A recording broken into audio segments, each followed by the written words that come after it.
দীর্ঘদিন ধরে বাড়িওয়ালা ও ভাড়াটিয়ার মধ্যে চলে আসা বিরোধ মীমাংসায় সেনাবাহিনীর নেতৃত্বে যৌথ বাহিনীর একটি অপারেশন দল মুচলেকার মাধ্যমে বিষয়টি মীমাংসা করে দেন। টঙ্গী পূর্ব থানায় গত 10 ডিসেম্বর সন্ধ্যায় সেনাবাহিনীর নেতৃত্বে পরিচালিত যৌথ বাহিনীর অপারেশন দলের সহযোগিতায় বাড়িওয়ালা মোহাম্মদ হাফিজউদ্দিন ভূঁইয়া ও ভাড়াটিয়া কাজী মুস্তাফিজুর রহমানের দীর্ঘ 10 বছরের সমস্যার সমাধানের মুচলেকা নেন তারা। মুচলেকায় জানা যায়, তারা উভয় পক্ষ আর কখনো শান্তি শৃঙ্খলা বিঘ্ন করবেন না। মুচলেকায় তারা এও অঙ্গীকার করেন যে তাদের দ্বারা আইনের কোনো লঙ্ঘন হবে না। এই মর্মে দুজনে একটি সমঝোতায় পৌঁছান। সেনাবাহিনীর ক্যাপ্টেন ফাহিম জানান, উক্ত মুচলেকার বাইরে কেউ কোনো কাজ করতে পারবে না।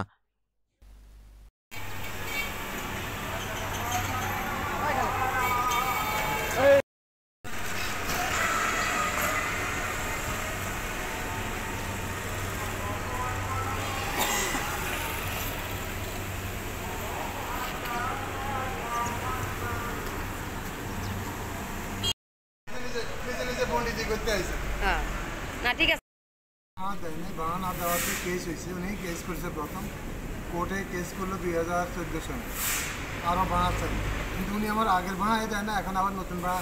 আপনার ঘরে যে থাকে, আপনি যদি ভাড়া না দেন, আপনার বাড়ি গেলে আপনার কয়দিন লাগবে বিনা পয়সা? কত টাকা ভাড়া পাবেন? কত মাস? 4.5 কোটি টাকা ভাড়া। 4.5 কোটি টাকার কাছে, কম বেশি ডকুমেন্টস আছে আপনি ভাড়া দেন? আচ্ছা, তো এখন এই বিষয়ে কি আপনি দেখাতে পারবেন? এখন তো আর আপনি চাইলে না, আচ্ছা ঠিক আছে। এখন কোর্টে সব কাগজ জমা আছে, আপনি চাইলে কোর্টের থেকে নিতে পারবেন। কোর্টের থেকে যায় নিতে হবে? আপনার কাছে কিছু নাই? আমার কাছে আমারটা আছে। আচ্ছা, এখন আপনি মারধর করছেন কেন? আপনার ভাড়াটিয়ারে মারধর করেন নাই? আচ্ছা, তো এখন আপনি বর্তমানে কি করছেন? এগুলো পরিষ্কার করাইতেছি। পোড়া গেছিল তো গত সেপ্টেম্বরের 16 তারিখে উনি আগুন লাগাই পোড়াইছে। উনি আবার এখানে এসে আবার আবদার করে। এই ওনারা কোর্টে অর্ডার দিয়েছিল ভাড়া টাকা মাসে মাসে জমা দিতে কোর্টে, উনি কোর্টে কোনো টাকাও জমা দিচ্ছে না। বিট করছিলেন কয় বছরে? প্রথম করছি 2002 সালে, এটা করছিলাম 5 বছর।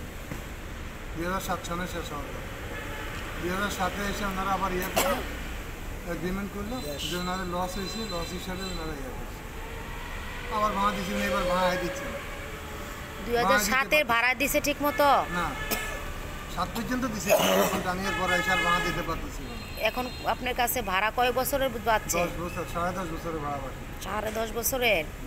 তো ওই 10.5 বছরের ভাড়া কত হয়েছে? আপনি ভাড়া কত করে মাসে? 1,30,000 ছিল 11 থেকে 14।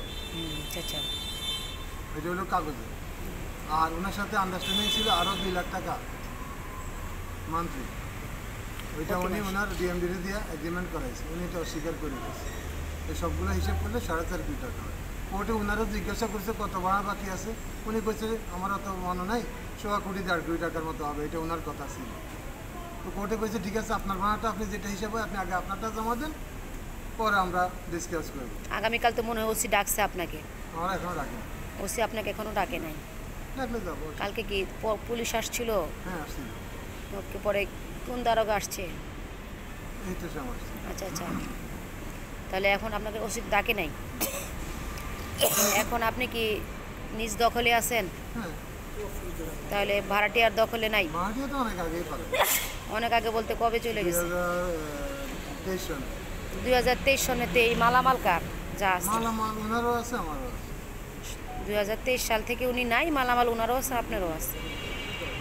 আচ্ছা, তাহলে এখন আপনি আমি ওনারে গতকালকেও বলছি। আপনি ওনার নামে কোনো মামলা করেন নাই? হ্যাঁ, করছি। আপনি কয়টা মামলা করছেন? আমি একটা মামলা করছি, উচ্ছেদের মামলা, আর হইলো ক্ষতিপূরণ সহ মামলা। উচ্ছেদ আর ক্ষতিপূরণের মামলা করছেন? 2টা মামলা করছেন। কোন সনে করছেন? 14 সনে। 14 সনে। ওটা সাক্ষী চলমান আছে, ফাইনাল হিয়ারিং, মানে হয়তো আর একটা সাক্ষী হলে শেষ হয়ে যাবে। আপনারা কি সারা জীবন মামলার উপরেই থাকবেন? আমি করিনি, আমি একটাই করছি, আমি 13টা করছি। এই মামলার উপরেই আপনারা আছেন? হ্যাঁ, আছি, এখনো আছি। আচ্ছা, কোর্টের থেকে কোর্টের রাজেরা আসছে, গেছে ওরা সবাই।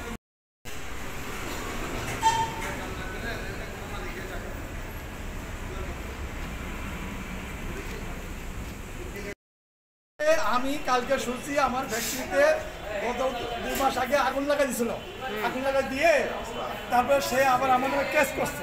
কেস করতে পরে মামুন সাহেব বসেছিল, যেদিন মামুন সাহেব ফার্স্ট জয়েন করছে ওই দিন রাত 12টার সময় রিং দিয়েছি, রিং দিয়ে পুলিশ পড়াইছি, তারপর সাংবাদিকরা আসছে, তারপরে 3টে ফায়ার সার্ভিসের গাড়ি আসছে, আগুন নিবে ঠেকাই দিয়ে পরে আবার সে এসে আমার কেস করতে, তারা ওসি সাহেব মামুন সাহেব রিং দিছে, রিং দিয়ে বলে ঘটনা কি, আমি তো তদন্ত ছাড়া দিতে পারি, ডিসি সাহেব বিকাশ যেই দিক, তারপরে এটা কী করছে আমার ডাকছে, আমি আসছি, আমার বলছে যে উনি জেলে ছিল, কারণ উনি বিদ্যুতের মামলা ছিল, আমি স্যার আমি বিদ্যুতের মামলা ছিল, এটা ঠিক আছে, কিন্তু বাট আমি যে চুরির মামলা আমার বেশি আমি চুরি করছি এই মামলা দেওয়ার পরে উনি আর ওর কেসও নেই, কোনো কিছু নেই, এবং আমিও কেস করতে গেছি, ভাই আমি দুজনকে দিতে পারি, একজনের কেস হয়ে গেলে ঘটনা তো মারামারি না, দুজনকে আমি একজনের নেব, এবং উনি কোনো কেস নেই, এবং তারপরে কেস করছে কিনা আমি জানি না, সেটা 2 মাসের আগের ঘটনা, সেদিন তো আপনারা জানেন 16 তারিখ ছিল, কত মাসের আগের মাসে মনে হয়, তাই না, রাত্রিবেলা উনি ওই দিনে আসছে, মানুষ আজকে আজকে ওসি আসছে, ওসির কাছে দিচ্ছি, ওসি খুব ভদ্র মানুষ, ভালো মানুষ, উনি আমার পাঠাইছে, আপনি তাড়াতাড়ি রিপোর্ট করে আসেন, আমি ওটা কেস করবো, এবং ওনাকে ওসির সাথে পুলিশ দিয়ে আমি যাবো, দরকারি আপনার সাংবাদিক একজন যাবেন আমার সাথে, এগুলো কথা এই অল্প সময়ের ভিতরে ইনশাল্লাহ। কে মারছে তা বলেন। হাফিজুর রহমান বাবু, হাফিজুর রহমান বাবু টঙ্গী বেসিক 12 নম্বর প্লটের জায়গার মালিক, আমি ফ্যাক্টরি মালিক, 24 বছর ধরে ফ্যাক্টরি চালাচ্ছি। ফ্যাক্টরির ঠিকানাটা বলেন। 12 নম্বর বেসিক 12 টঙ্গী গাজীপুর, বেসিক 12 টঙ্গী গাজীপুর। ফ্যাক্টরির নাম কি? Madina washing and dyeing industry, Madina washing and dyeing industry. আপনি কি পদে আছেন? আমি এমডি চেয়ারম্যান সবই আমি। হাফিজুর রহমান কি পদে? হাফিজুর রহমান কোনো পদে উনি জায়গার মালিক, ওনার কাছে ভাড়া নিয়ে আমি চালাচ্ছি 24 বছর। কত বছর? 24 বছর। 24 বছর ধরে এই চালাচ্ছি। মারামারি কতদিন? মারামারি তো এখন হয়েছে, কেস চলতে তার সাথে প্রায় 10 বছর ধরে। ও উচ্ছেদের মামলা করছে, আমার মানুষের আছে, চুরির মামলা দিয়েছে, বিদ্যুতের মামলা দিয়েছে। আপনার নাম কি? আমার নাম কাজী মুস্তাফিজুর রহমান। বাবার নাম কি? কাজী আব্দুর রউফ। হোম ডিস্ট্রিক্ট কই? নড়াইল। এখানের বাড়ি? বাড়িওয়ালাকে এই যে উত্তরা ডিয়াবাড়ি, শুক্রবার মোড়। আর হাফিজ মারছে না লোক দা মারাইছে? না নিজেই এই যে দেখছেন ওয়ার আমি আমার এরকম ধরে দিয়ে রাস্তায় ফেলে দিয়েছে। আমি তো যদি হাতে আর পায়ে না খাইতাম তাহলে আমার কি চক্র কান্দা যেতাম, এবং গাড়ি রাস্তায় মাঝখানে আছে, এবং যদি আমার মানে একটা গাড়ি হলে আমি